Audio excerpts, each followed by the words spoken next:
Hola, soy Tulio Coppola, tengo 26 años y soy un voluntario italiano que trabaja en NASA. Estamos aquí hoy por un nuevo capítulo del podcast A Dónde Voy.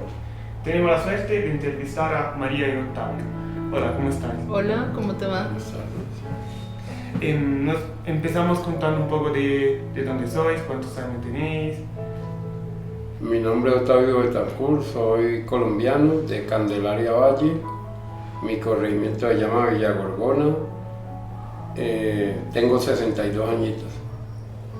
62 añitos. Bueno, mi nombre es María Cornelia Arayón Mendoza, soy de Colombia, de Tuluá Valle. Igual tengo 57 añitos, como dice mi esposo. ¿Hace cuánto saliste de vuestro país? Ya 20 años, un poquito. ¿Está una razón específica que os llevó aquí? Sí, mi esposo era candidato al consejo. Cuente, papi.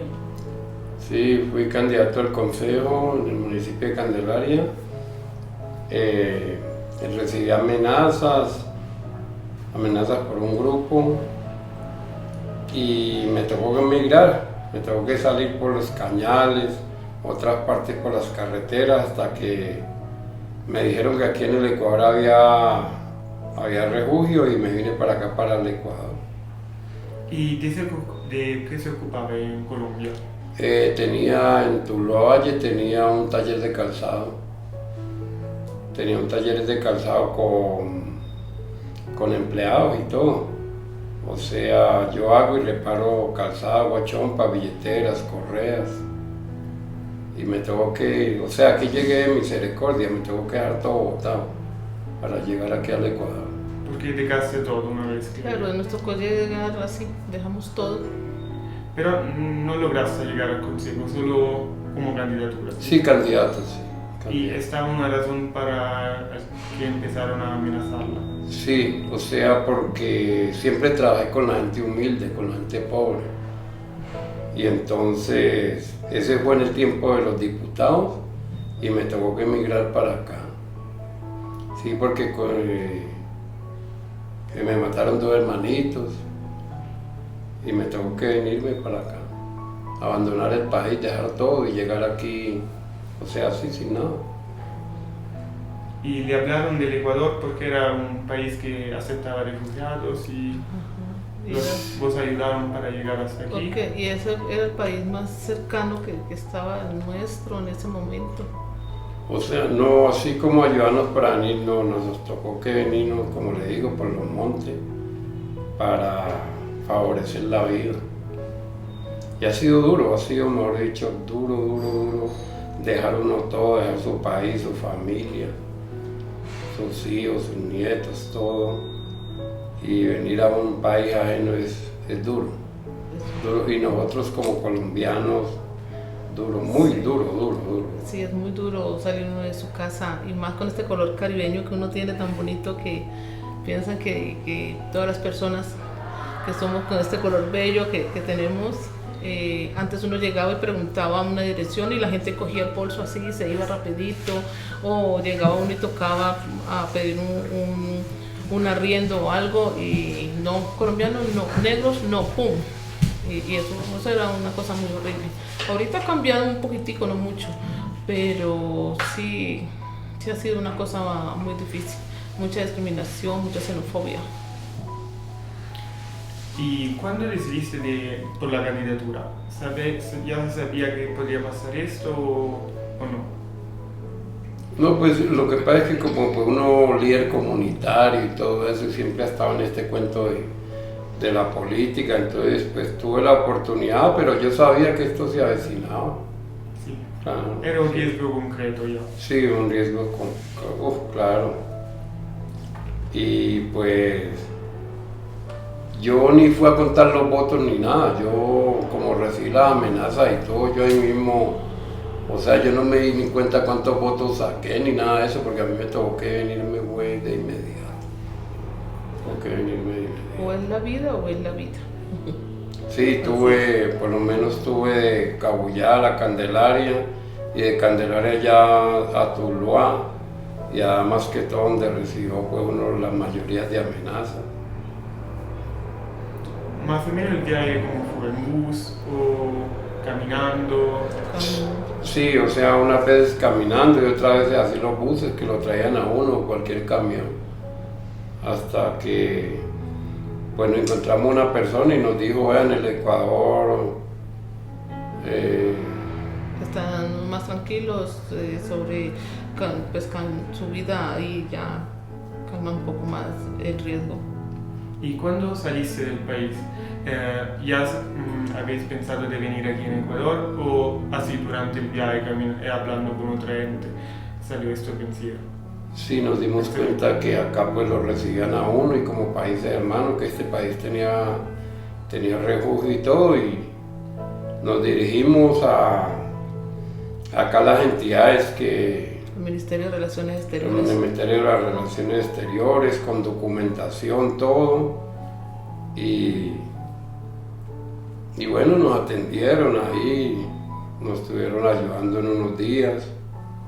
Pero ha sido muy difícil, ha sido, mejor dicho, difícil, totalmente. Es duro. Totalmente, o sea, en los años que llevamos acá, yo creo que a pesar de ser un país muy calmado y todo, ha sido de sufrimiento. Sufrimiento, uno de pronto no tener ni para los alimentos, ni los remedios. Por lo menos pues yo no tengo el páncreas, cáncer de páncreas, mi esposa le falta un riñoncito y ha sido duro. Y hemos perdido, por lo menos ahora en diciembre del otro año perdimos el taller, se robaron las máquinas y todo. Y hacíamos labor social, o sea, teníamos sillas de ruedas, teníamos muletas, porque nosotros hemos hecho siempre la labor social. Y se robaron las máquinas, todo eso, el trabajo social que hacemos. Y pues ahorita en estos momentos de esta pandemia, mejor dicho, es muy triste uno levantarse hasta sin el desayuno. No, y es muy duro porque en tiempo de pandemia estamos en invierno y hubo una inundación y se inundaron las villitas donde vivíamos y perdimos todo. Aparte de que roban todo el taller, perdemos todos los enseres de la casa. O sea, quedamos como así, como al principio, como cuando llegamos. Porque todo se perdió, se dañó con la inundación, todo. O sea, quedamos otra vez en cero. Entonces ahorita estamos volviendo otra vez a empezar. Y también en este momento, pues también, por lo menos ahorita que íbamos a salir y estaban los dueños de la casa ahí, y pues les debemos un dinero, ¿no? Y pues ellos nos han estado dando así, pero ya también ellos necesitan su dinero. Ellos necesitan su dinero porque, ¿por qué? Porque ellos viven de eso también, ¿entiendes? Y uno es consciente. Entonces, por lo menos tuvo esa frontera cerrada, porque yo todo lo importo. O sea, yo aquí no uso sino el país. Yo todo lo importo porque yo hago chompas, billeteras, correas, todo, pero en este momento no tengo cómo trabajar. Y como le decía, el Señor pues nos ha dado, el Señor dueño de la casa, la oportunidad, porque Él fue migrante también, Él estuvo por allá en España. Entonces Él me ha dado la oportunidad, no sea sale, que mire, pero váyame abonando. Pero si no tengo, ¿de dónde le abono? Entonces, pues, tuvimos pues en este caso de que nos iban a pagar la indemnización, porque hicimos el proceso y todo, ¿no? Entonces dijeron de que las personas así que somos enfermas, son enfermedades catastróficas. Las enfermedades catastróficas somos aptos para que nos paguen ligero. Entonces, bueno, nos llamaban, mandamos una petición a Bogotá. Y cuando fui, me dirigí al Consejo Noriego, ¿no? Diciéndole también al dueño de la casa, a las personas que le debo el dinero, diciéndole, espere, que ya me van a pagar. Y nos hicieron una entrevista en el Consejo Noriego y todo eso, y que nos van a llamar, pero estos son los momentos que no nos han llamado. Entonces, ¿cómo se manejan las cosas? Estos señores de las entrevistas, de la Cancillería y todo eso, porque a mí me consta, ¿no? Personas que no les han pasado nada y les pagan su dinero. Entonces, esto está muy mal hecho. O sea, me parece a mí de que sí deberían investigar quién ha sufrido las cosas, porque conozco cantidad de gente que, como decimos nosotros, uno no está aventando a nadie, pero son bandidos y ya tienen su dinero en su bolsillo. Y nosotros que hemos sufrido esto, que hemos sufrido en carne propia y todo eso, no nos hacen los pagos. No está una vigilancia sobre esto. No, o sea, esta indemnización de gobierno de Colombia es un poco demorada y cuando se activa como lo que dice mi esposo, como al revés. Entonces eso es.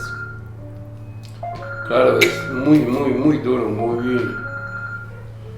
muy triste uno tener que abandonar su país y todo eso y también todos los días los hermanos, mi mamá que venga, pero uno no puede estar allá. Y sucesivamente a esas cosas que les digo, una vez yo estaba más o menos así trabajando y estaba haciendo un zapato y de un banco me tomaron una foto, ¿no? Entonces que me tomaron la foto y todo y dice entonces me pusieron en todas las paradas, la foto mía en las paradas, y ellos certifican que a mí me han dado $20,000 para yo comprar material y todo eso. Entonces yo me dirigí yo no conozco de banco, yo de banco no lo conozco, y me dirigí a la fiscalía y todo eso, que sí, o sea, el daño moral que me hicieron.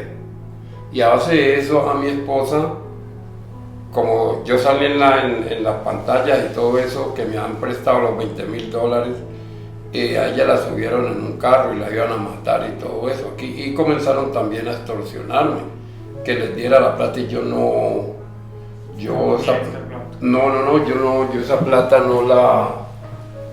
plata no la, es que no conocía ni el banco. Ahora ya le cambiaron ahora se llama el banco de Banecuador, se llama ahora. Entonces, o sea, el daño moral, yo estuve escondido a base de eso y todo eso, yo estuve escondido. Mira, aquí está, que ellos están certificando y yo ni conocía el banco. Ahorita le cambiaron, antes se llamaba Banecuador. No, ahora llamaban Ecuador, antes llamaba Banco de Fomento. Banco de Fomento. Sí, entonces ellos, no sé, estas personas cómo pueden hacer esas cosas, ¿entiendes? O sea, son malas cosas. Y en ese tiempo pues era más delicado porque nosotros no podíamos salir en ninguna propaganda y en todas las paradas de los troles pusieron la propaganda. Y de ahí la vida se me ha cambiado mucho también. Pero o sea, ¿qué solución? Para publicidad. Hicieron todo esto para hacer una propaganda. Eso sí, pero ellos hicieron la propaganda, pero ellos no tienen por qué sacar que ya me prestaron a mí, porque dice muy claramente, con su dinero, con su préstamo, él compró suelas, pegantes, cuero. No, están certificando una cosa que yo ni conozco de banco. De hecho, nosotros no nos hacen préstamos, y mucho menos de ese valor. Pero denunciaste a la policía. Sí, eso estuvimos en el proceso, estuvimos también de acá, el abogado de los jesuitas. Y al último, pues no sé, no. Al último nos tocó pasarnos para otro local y entonces que yo me presenté con las pruebas y todo. ¿Y qué nos dice el Haya fue en el tiempo, ¿no? ¿Qué nos dice el Haya? No, pues le vamos a conseguir una pieza para que... no, es que a mí me parece... Que cambiemos de sitio, de lugar. Esa no era la solución. Esa no era la solución. Entonces... Sí, un daño, sí, porque... Sí, muchas cosas, pues sí nos han pasado también muchas cosas. Por lo menos yo Yo en la zapatería, yo no estoy así como estoy aquí, ¿no? Yo estoy así mugroso y todo eso. Y hay veces voy a la tienda también y la gente coge las cosas, los celulares, las cadenas, porque piensa que de pronto sí, como que uno les va a quitar. arrancharles algo. ¿Entiendes? Y pues no todas las personas, ¿no? Pero sí hemos recibido de pronto maltrato y todo eso.